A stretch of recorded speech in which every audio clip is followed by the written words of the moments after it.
Industry का actual ground के ऊपर इन्वेस्टमेंट आया, उस बात के ऊपर कोई बात नहीं कर रहा।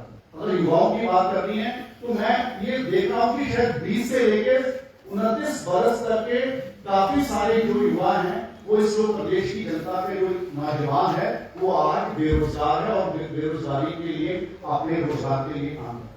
जब कांग्रेस पार्टी की सीनियर नेता प्रियंका गांधी जी ने कहा कि हम पहली कैबिनेट में 1 लाख रोजगार जो सरकारी रोजगार है उसको हम मंजूरी देंगे, तो उसके ऊपर भी भाजपा ने टिप्पणी करनी शुरू की। भाई ये तो आरटीआई का डाटा कहता है कि 68,000 जॉब्स तो गवर्नमेंट की वेकेंट पड़ी है। अगर 68,000 जॉब्स गवर्नमेंट की वेकेंट पड़ी है तो मैं समझता हूं फिर तो कोई ऐसी बात नहीं है कि 1 लाख जॉब सैंक्शन नहीं हो सकती पहली कैबिनेट के अंदर, क्योंकि ये दिस ऑनगोइंग प्रोसेस। अगर आप 1 लाख जॉब्स को आप सैंक्शन करते हैं पहली कैबिनेट के अंदर और उसका रिक्रूटमेंट प्रोसेस शुरू होता है कि यहाँ पर बीजेपी की सरकार के वक्त जो पुलिस कर्मियों की भर्ती हुई उसके अंदर जिन्होंने पेपर लीक किया वो तो बाहर घूमने पे जाए, और जिन बच्चों के पास 3,000 युवाओं के पास जो पेपर पहुंच गया था वो लोग जेल के पीछे बैठे। तो मैं ये कहना चाहता हूं कि अगर कांग्रेस पार्टी आज प्रदेश की जनता बीजेपी के 5 साल के राज को देखने के बाद, आज बीजेपी के उस पूरे शासन को देखने के बाद आज लोगों ने अपना मन कांग्रेस की तरफ बनाया है और कांग्रेस ने 10 गारंटियों की बात की है। कांग्रेस ने युवाओं के लिए रोजगार का प्रबंध करने के लिए अपनी बात रखी है, तो क्यों आज बीजेपी के लोगों को इस बात के ऊपर पीड़ा हो रही? अगर करना था तो 5 साल करते। और मैं समझता हूं कि जो बाई इलेक्शन वीरभद्र सिंह जी के प्यार और आशीर्वाद के माध्यम से इस प्रदेश की जनता ने कांग्रेस के हक में किया, उसके बावजूद भी इस सरकार को युवाओं को रोजगार देने की बात कहने की बात नहीं, उस स्तर तक कोई काम नहीं। तो मैं ये जरूर आप लोगों से आज ये बात कहना चाहता था कि चाहे यहाँ पर, क्योंकि कल भी मैं शाम को कुछ लोगों से युवाओं से बात कर रहा था तो कहते यहाँ पर एग्जाम पहले तो मंजूरी नहीं होती, जब पोस्ट की मंजूरी हो जाती है तो उसका इश्तिहार आ जाता है, तो इश्तिहार आने के बाद वो इश्तिहार के बाद उसकी पोस्टपोनमेंट हो जाती है, और अगर पोस्टपोनमेंट होने के बाद एग्जाम आ जाता है तो फिर वो पेपर लीक हो गया, और लीक होने के बाद जो लोगों को अंदर किया, और शायद ये भी कहा गया कि हमने एक एसआईटी फॉर्म कर दी, ये भी कहा गया कि हम केस को किसी सेंट्रल एजेंसी को भेज दिया गया, ऐसी बातें भी बहुत सारे लोगों के, सरकार के लोगों ने अपनी अलग अलग वक्त के ऊपर ये बातों को कहा गया। पर लेकिन जो मेरे समझ में आया है कि शायद उन लोगों के ऊपर कोई भी कार्रवाई नहीं हुई जिन लोगों ने इस पेपर को, चाहे वो बिहार के लोग थे चाहे वो किसी और प्रदेश के लोग थे, कि जिन लोगों ने इस पेपर को लीक करने का जिनका भी नाम आया था उनके ऊपर कोई कार्रवाई नहीं। तो इससे पता लगता है कि ये सरकार कितनी सीरियस है, ये सरकार ने अपने 5 साल के अंदर कितना सीरियसनेस शो किया। आज ये देखो, ये जो माँ बेटे की बात हुई, इन्होंने हर अखबार के अंदर आज इसी बात को रखा है कि ये जो वीरभद्र सिंह का परिवार है, माँ बेटे का परिवार है।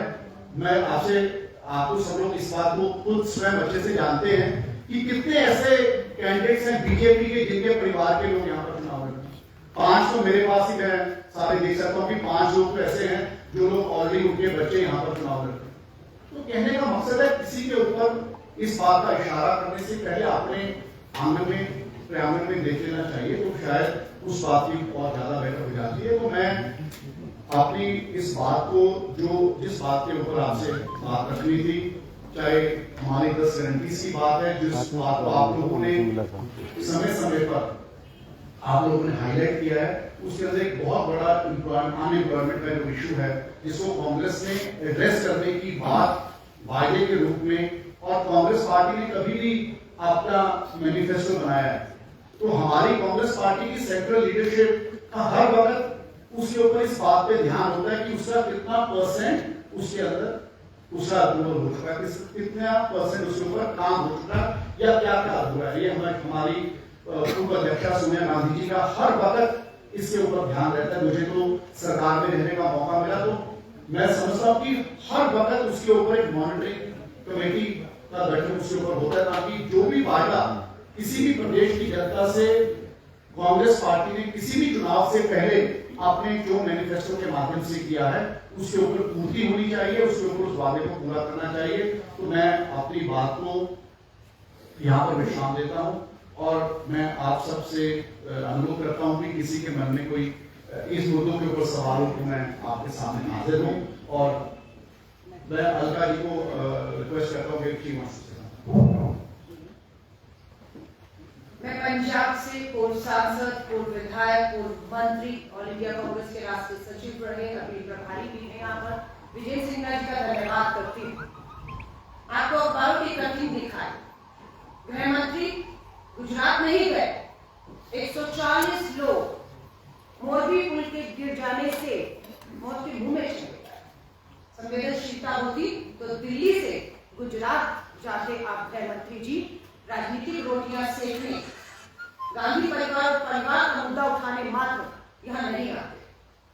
और दुर्भाग्य की बात है कि प्रधानमंत्री जी जब मोरबी के अस्पताल का भी दौरा करना जा रहे थे तो उससे पहले वाटर कूलर, बैग, बाकी हर व्यवस्था को रंग रोगन होना शुरू हो गया और सारा फोकस जो है वो प्रधानमंत्री जी के आगमन में लग गया। उम्मीद नहीं की जा रही थी, लेकिन अमित शाह जी आप आए। आपने जिन बिंदुओं पर बात की, बिंदु क्या है? एक भी हिमाचल का मुद्दा नहीं किया, एक भी ऐसी उपलब्धि जो जयराम ठाकुर जी की हो उसका जिक्र नहीं किया। मुद्दा क्या था? पहला परमवीर चक्र हमने दिया और आपने अग्निवीर भी दिया। प्रधानमंत्री जी उतरे थे जून के महीने में धर्मशाला आने के लिए, और जो अग्निवीर के विरोध में युवा के आंदोलन कर रहे थे उन 300 युवाओं को उठाकर आपने उनकी बात सुनने के लिए जेल में डाला। आर्मी मजबूत करने की बात कर रहे हैं। आर्मी मजबूत की बात यह है कि आर्मी को आपने कमजोर करने की सरहद पर कोशिश की। 2.5 लाख के पदों को भरने की बजाय ठेके की अग्निपथ योजना आप लेकर आ रहे हैं। आप बात करते हैं देश की अर्थव्यवस्था, 70,000 करोड़ 72,000 करोड़ में आपका हिमाचल डूबा हुआ, एक शब्द नहीं कहा। देश की अर्थव्यवस्था सबको पता है, $1.82। सबको पता है, सुनिएगा। बेरोजगारी का अभी विजय जी ने बताया, बेरोजगारी दर हमारी जो नेशनल है वो 7.6 है, हिमाचल की कितनी है? 8.6। राष्ट्रीय बेरोजगारी दर से हिमाचल में बेरोजगारी दर ज्यादा। हंगर इंडेक्स की बात करते हैं, विश्व की बात करके गए, देश की बात करके गए गृह मंत्री जी, तो आपको बताना चाहते हैं कि आपके राज्य में 121 देशों में भारत हंगर इंडेक्स भूखमरी में 107वें नंबर पे खड़ा है। हम बताना चाहते हैं आपको कि गरीबी में 109 देशों में भारत 66 नंबर पे है। 5 करोड़ लोग गरीबी रेखा से नीचे चले गए हैं। लेकर चलती हूं आपको आर्टिकल 370 की बात करके गए। ये मुद्दा बिल्कुल जम्मू कश्मीर के चुनाव में होगा, लेकिन हिमाचल में इसका जिक्र करके गए हैं। आपको अगर मैं बताऊं, 90 कश्मीरी पंडित पिछले 8 साल में मात्र आपके राज्य में जम्मू और कश्मीर में शहीद कर दिए गए। 98% हमारे जो सिक्योरिटी है, चाहे वो पुलिस हो वहां की, चाहे वो सेना हो, 98% उनकी भी उनके ऊपर हमले, उनकी मौतों में इजाफा हुआ। इसी चुनाव में हमने 2 जवानों के शवों को आगे हुए हिमाचल की धरती पर देखा। 370 की आप बात करते हैं तो हम चुनौती दे रहे हैं अमित शाह जी, हिमाचल चाहता है करिए लोकतंत्र बहाल, हिम्मत हो जम्मू कश्मीर में, हटाइए राष्ट्रपति शासन अगर हिम्मत हो तो,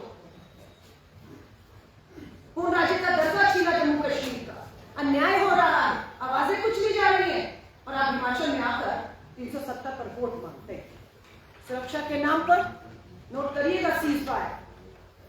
2015 में 405 सीज फायर के उल्लंघन हुए हैं। इतनी हिम्मत सरहद पार हमारे दुश्मनों की भी। 2016 में 449, 2017 में 871, 2018 में 1432 सीज फायर के उल्लंघन हुए हैं सरहद पर। लाल आंख करके दिखाने की बात करते हैं, लेकिन आप लाल आंख नहीं, आंखें गूंद कर बैठ कर। आपको अगर कोई सच्चाई बताए तो आपको खिलाकर राहुल गांधी मां बेटे की बात करते हैं। अगर हम लोकतंत्र की बात करें तो अमित शाह जी, पर्ची आती है नड्डा जी की, दोबारा रिपीट हो गए नड्डा जी। कहां फैसला हुआ, कहां वोट हुआ, किसने फैसला किया, कब किया? नागपुर के संघ मुख्यालय से पर्ची आती है, तय हो जाता है, नड्डा जी दोबारा बन गए। हमारे यहाँ क्या हुआ? मल्लिका अर्जुन बकायदा चुनाव से आए, चुनौती देते हैं। लोकतंत्र की अगर बात करते हैं, 30 साल का कोई ब्लड रिलेशन नहीं है गांधी परिवार से, वो वहां तक पहुंचे, चुनाव हुआ, हमने यहां वोट किया। आज हम मात्र मुद्दों से भटकाने के लिए, मात्र मुद्दों से, भ्रष्टाचार की बात की आपसे, पीपी किट घोटाले, आपने कहा वैक्सीन, यहाँ पर आपके वैक्सीन गिनवा रहे जो देश में आपने किया, हर देश का काम यहाँ गिनवा कर गए, यहाँ का काम एक नहीं गिनवाया आपने। भ्रष्टाचार दलाली खाते हुए आपके लोग पकड़े जाते। भ्रष्टाचार की बजाय बात करें तो पुलिस भर्ती घोटाले की बात की, ड्रग पार्क बनाएंगे, जो नशा गुजरात से आ रहा है। अमित शाह जी, आपका राज्य है, 27% हिमाचल का युवा, 27% युवा नशे की भयानक लत में चला गया है। कांग्रेस की सरकार आएगी, मुझे विश्वास है। चुनौती सबसे पहले होगी कि इन 27% युवाओं को नशे की लत से निकालना, उनके लिए नशा मुक्ति केंद्र बनाना। ये लेकर जा रहे हैं आप यहाँ हिमाचल। महंगाई की बात कर रहे थे, उज्ज्वला योजना सबको याद मालूम है, 1150 का सिलेंडर बिक रहा, सब्सिडी नहीं मिल रही। आपने जो बिंदु रखे किसान सम्मान निधि देके, जो देश की बातें वो यहाँ करके जा रहे हैं। यहाँ पर भी तो देखिए क्या, परसों ही 2 दिन पहले किसानों के संगठनों ने मांगे रखी और ये भी कहा जो अपने घोषणा पत्र में रखेगा, जो न्याय देगा हम उसको वोट देंगे। सेब का व्यापारी किसान की बात की, बताना चाहते हैं अमित शाह जी, अडानी का स्टिकर लगा हुआ सेब जो यहाँ से 30 रुपए किलो में सेब के हमारे बागवानों को शोषित करके मजबूर करके खरीदा गया, वो 30 रुपए किलो का सेब हिमाचल बाहर जाके आपके अडानी पूंजीपति मित्र ने 500-600 रुपए किलो का बेचा। बात किया आपने इसके ऊपर? आज आप आते हैं, हवाई दौरे किए, चंबा गए, मंडी गए, शिमला गए, और माँ बेटा और राहुल गांधी जी ने तो कदम ही नहीं रखा। अगर कदम रख देते तो क्या होता? आपकी बौखलाहट है, बिहार की बौखलाहट है कि राहुल गांधी जी भारत जोड़ रहे हैं, और यहाँ ये बौखलाहट में इस तरह की नल योजना, नल तो लग गए, जल कहाँ है? कहते हमने तो नल का वायदा किया था, जल का थोड़ी ना किया था। नल आपने दिए, जल भारतीय राष्ट्रीय कांग्रेस ने दिया हमारा वायदा। शिमला को स्मार्ट सिटी, प्रधानमंत्री जी का सपना था, so smart city, Shimla smart city. अरे तमाशा मारा आपके मुंह के ऊपर, ये कहते हुए कि आपका जो शिमला अर्बन डेवलपमेंट प्लान था वो पूरी तरह से अवैध और गैर कानूनी था, वो यहाँ के लोगों को लाभ देने वाला नहीं था। आपके पूंजीपति मित्र जो हिमाचल के बाहर बैठे हुए हैं, करोड़ों की जमीनें कौड़ियों के दाम देकर, उनके प्रोजेक्ट लगाकर, बाहर से आउटसोर्स करके लोगों को नौकरियां देने का काम आप कर रहे हैं, वो कर हमें खुशी है कि समय लगे, इन्हें बेनकाब किया और उसे अवैध बताते हुए उस प्रोजेक्ट को पूरी तरह से इन्होंने रद्द कर दिया।